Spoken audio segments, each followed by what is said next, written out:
چلتے ہیں دبے پاؤں کوئی جاگ نہ جائے، غلامی کے اسیروں کی یہی خاص ادا ہے۔ ہوتی نہیں جو کام حق بات پہ یکجا، ہوتی نہیں جو کام حق بات پہ یکجا، اس قوم کا حاکم ہی اس کی سزا ہے،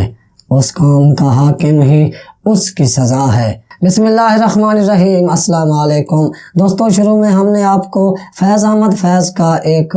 قطعہ سنایا۔ اس قطعے سے آپ کو یہ اندازہ ہو جانا چاہیے کہ فیض احمد فیض اس وقت کے حالات میں کیا سوچ رہے تھے۔ جب فیض احمد فیض نے یہ قطعہ کہا اس وقت بھی قوم کی ذہنی اور فکری حالت ایسی ہی تھی جیسی آج ہے، یعنی 60 کی دہائی کے یہ اشعار ہیں اور آج ہمیں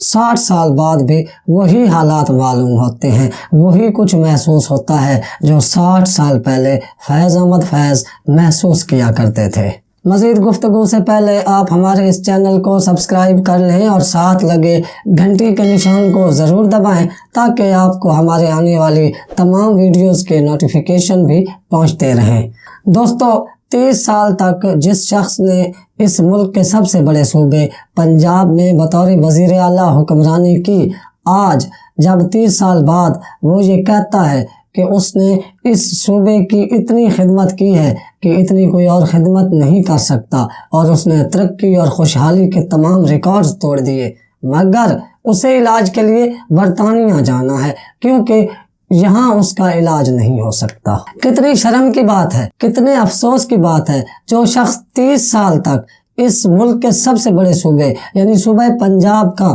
مطلق العنان حکمران رہا، اس کے اشارے پر بیوروکریسی کی دوڑیں لگ جاتی تھیں، اس کا علاج اس ملک میں نہیں ہو سکتا۔ اس نے پورے صوبے میں ایک ایسا ہسپتال نہیں بنایا جس میں اس کا علاج ہو سکے، یعنی وہ اس ملک کے ہسپتالوں کو اس قابل نہیں سمجھتے جس میں عام لوگوں کا علاج ہوتا ہے، جن پر وہ حکمرانی کرتے ہیں۔ ہم ان کی رعایا ہیں، ہم ان کے غلام ہیں، اس لیے وہ اپنے علاج برطانیہ سے جا کے کرواتے ہیں۔ اور 30 سال تک یہ شخص جو حکمران رہا، جب وہ عدالت عالیہ لاہور ہائی کورٹ میں یہ درخواست لے کر جاتا ہے کہ اس کا نام ECL سے نکالا جائے تاکہ وہ برطانیہ جا کر اپنا علاج کروا سکے، تو وہ عدالت اس سے یہ پوچھنے کی زحمت بھی محسوس نہیں کرتی کہ آپ تو 30 سال تک اس صوبے کے سب سے پاورفل وزیر اعلیٰ تھے، کیا میاں صاحب آپ ایک ایسا ادارہ یا ہسپتال نہیں بنا سکے جہاں پہ آپ کا علاج ہو سکتا؟ پھر آپ 30 سال کیا کرتے رہے؟ کیا خدمت کی پھر آپ نے 30 سال اس صوبے کے لوگوں کی، اور کیا ترقی کی آپ نے جو آپ یہ دعوے کرتے ہیں کہ میں اس صوبے کا سب سے اچھا اور کامیاب وزیر اعلیٰ ہوں بلکہ خادم اعلیٰ ہوں؟ تو خادم برطانیہ میں جا کے علاج کرواتے ہیں، مگر انہوں نے 6 گھنٹے کے قلیل وقت میں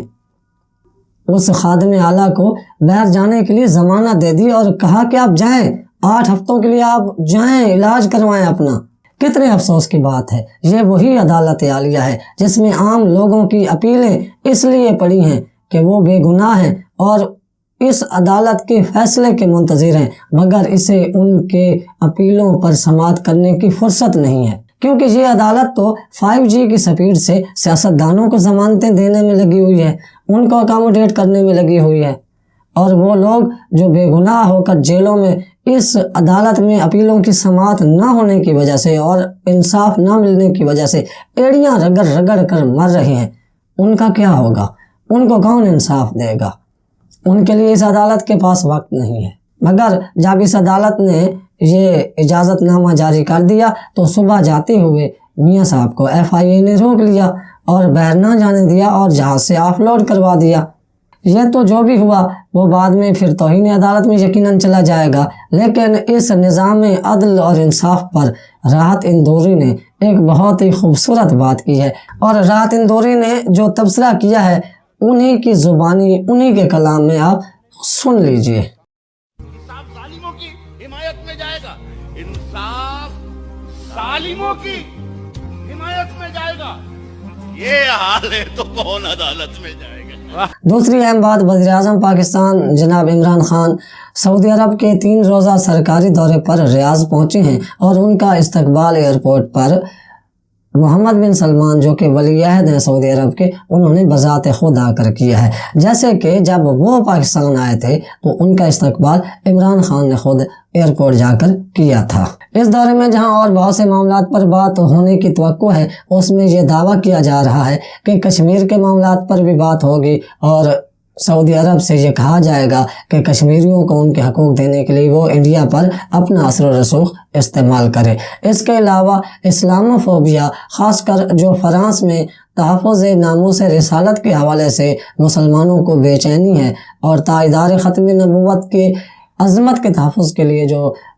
پاکستان کوششیں کر رہا ہے، ان پر بھی بات کی جائے گی۔ اس کے علاوہ کوئی سنا ہے کہ 500 ارب ڈالر کے معاہدے ہوں گے جو سعودی عرب پاکستان میں انویسٹ کرے گا، اور سعودی عرب اور پاکستان کے درمیان باہمی تعلقات کو بہتر کرنے اور ایران اور سعودی عرب کے درمیان معاملات کو بہتر کرنے اور صلح کروانے کے معاملات پر بھی بات ہوگی۔ لیکن وزیر اعظم پاکستان تو سعودی عرب میں ہیں، اور پاکستان میں جو محترمہ فردوس عاشق آبان صاحبہ ہیں وہ فارم میں آ چکی ہیں، اور ایک بار پھر وہ نصیحتیں اور وارننگز جاری کرنے میں لگی ہوئی ہیں۔ ان کی یہ باتیں اکثر بہکی ہی ہوا کرتی ہیں، تو انہوں نے اب ایک اور نصیحت یا SOPs پر عمل کرنے کا ایک وارننگ نامہ جاری کیا ہے، تو وہ ذرا آپ ان کی اپنی زبانی پہلے سن لیں اور پھر مزید۔ ہوں گے نہ عید پارٹیاں ہوں گی، نہ عید ملن ہوں گے، نہ روایتی عید کے جپیاں اور پپیاں ہوں گی۔ جی ہاں، یہ آخری لائن پر غور کیجئے۔ جب ایک وزیر لیول کا بندہ یا شخصیت ایسی گری ہوئی اور گھٹیا زبان استعمال کرے گی تو آپ کیا سمجھتے ہیں کہ عام آدمی پھر ضابطہ اخلاق پر عمل کرے گا؟ ایسا ممکن نہیں ہے۔ اب تک کے لیے اتنا ہی۔ آپ اپنا اور اس چینل کا خیال رکھیے گا۔ اللہ حافظ۔